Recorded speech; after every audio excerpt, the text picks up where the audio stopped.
This is my rig, my monitoring rig for band rehearsals done on Jamkazam, but this will also be my rig when we transition from Jamkazam to in-person rehearsals and eventually gigs.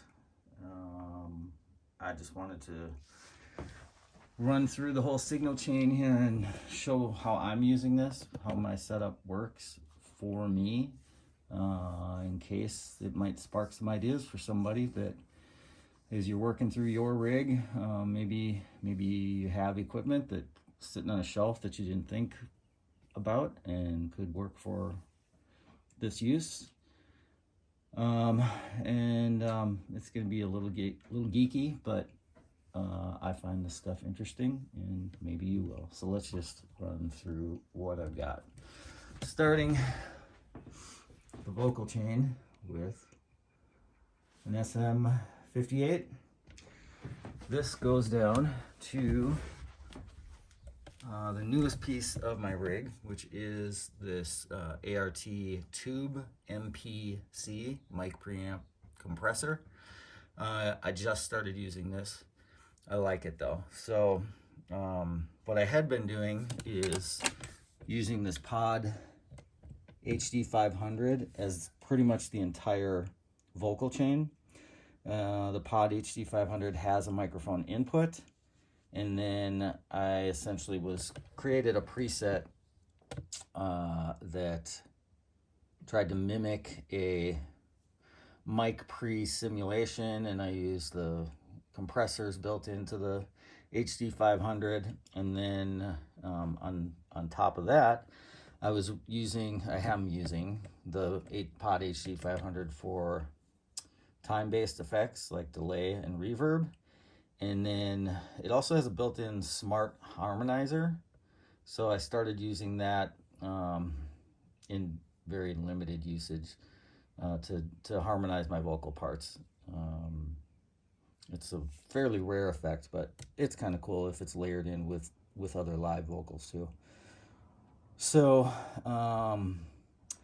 the mic pre in the Pod HD500 isn't great, and the only way to really run a mic pre simulation is to use a guitar amp. So I was using the cleanest guitar amp sim in there I could find, and going easy on gain, and then using the built-in LA2A compressor simulation in there. They both worked, and it's not terrible, but especially combined together, they're pretty noisy. They don't sound great. So I wanted to offload the compression. Plus, for how I'm running the harmonizers, I have to run this in dual mode. You can't really see the display, which is unfortunate. I don't know if I can... No, not really. Okay, because if I ever run two harmonizers, I have to run this in dual channel mode. Otherwise, one harmonizer leads into the next harmonizer, and it creates some problems. So I have to run them essentially two chains and then combine them back at the end of the chain. So I needed to run my compression on both separately, and it just was getting noisy.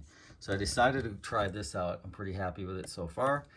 It does have a tube in it. It does have some character to it, and I'm not driving it too hard. I'm still kind of playing around with those settings. I am using the compressor on it though, and pretty much smashing. You can see where that knob is. It's very, very low threshold, so it's starting to compress pretty much anytime any audio signal is running through it. So what I do is it's XLR from the mic into this guy.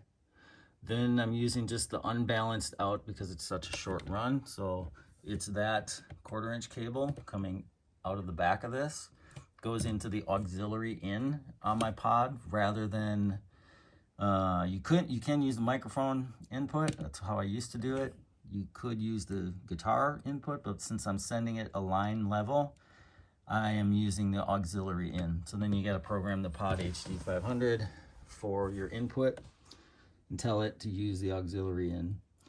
So once I'm in the pod, I have assigned effects to buttons. That's my reverb.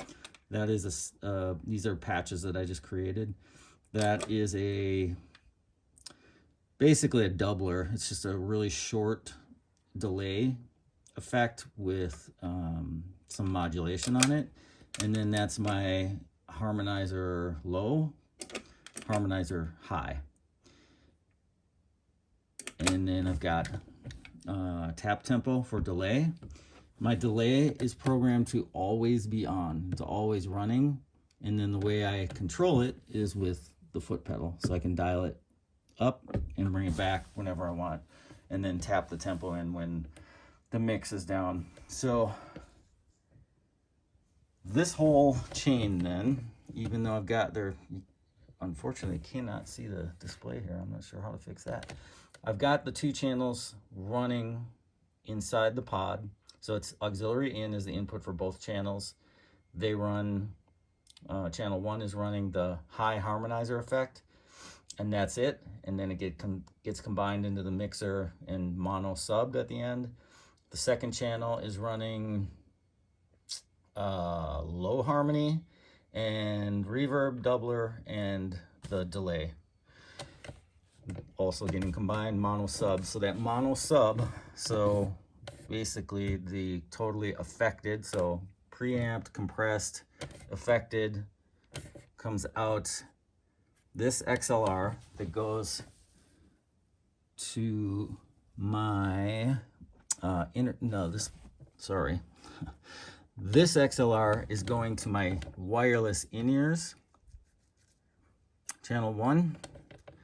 The output, the 1/4-inch output, unbalanced, again, it's a short run, so I'm not too worried about this, is going to my audio interface. So this line goes to my Focusrite audio interface that's connected to the iMac.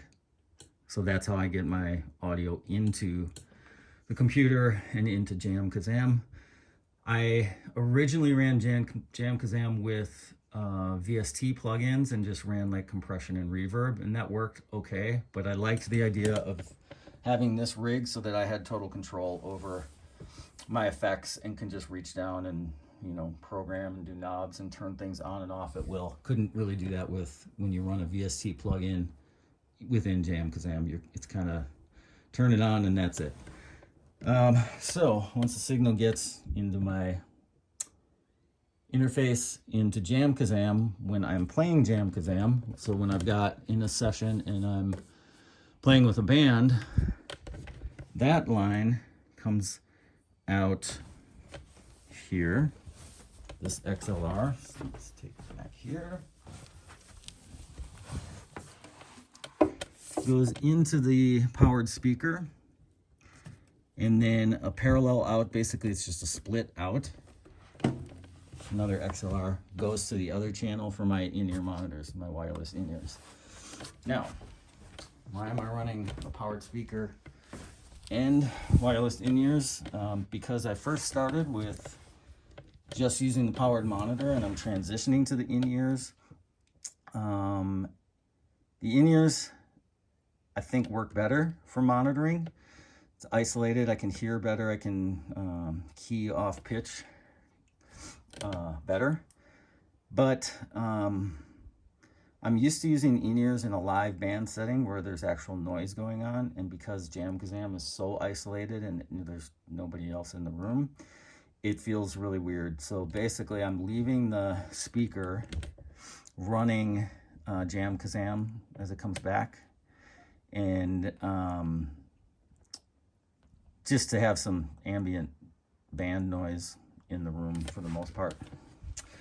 And then I'm using the in-ears wirelessly to some pretty cheap earbuds, but they work well. So how does this all work in practice?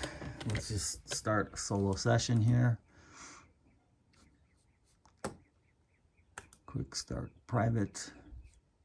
This will now generate audio to that speaker should kick on here once it gets a signal, and there it goes. So, got my wonderful cat in there. Check, 1, 2, check, check, check. So now you can see what levels I'm getting on my preamp and compressor, what it's sending to the wireless. So channel 1 on the PSM 200 is the mic channel before Jamkazam. Channel 2 is what it's getting from the computer, and in this case, Jamkazam.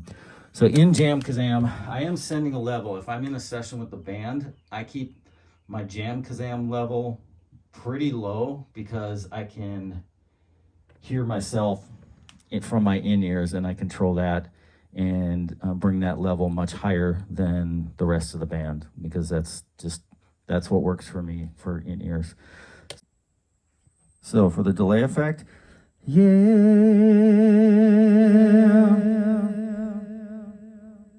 test. And then when I want to bring it down, so I can bring it up in a part and then slam it back down, control the return. I assigned this to the delay mix. My reverb, check, test, 1, 2, yeah. I'm still playing around with optimal settings for that. And you're also hearing my voice in the room mixed with this, so it's gonna be a little bit lower. Doubler, check, 1, 2, yeah. Pitch.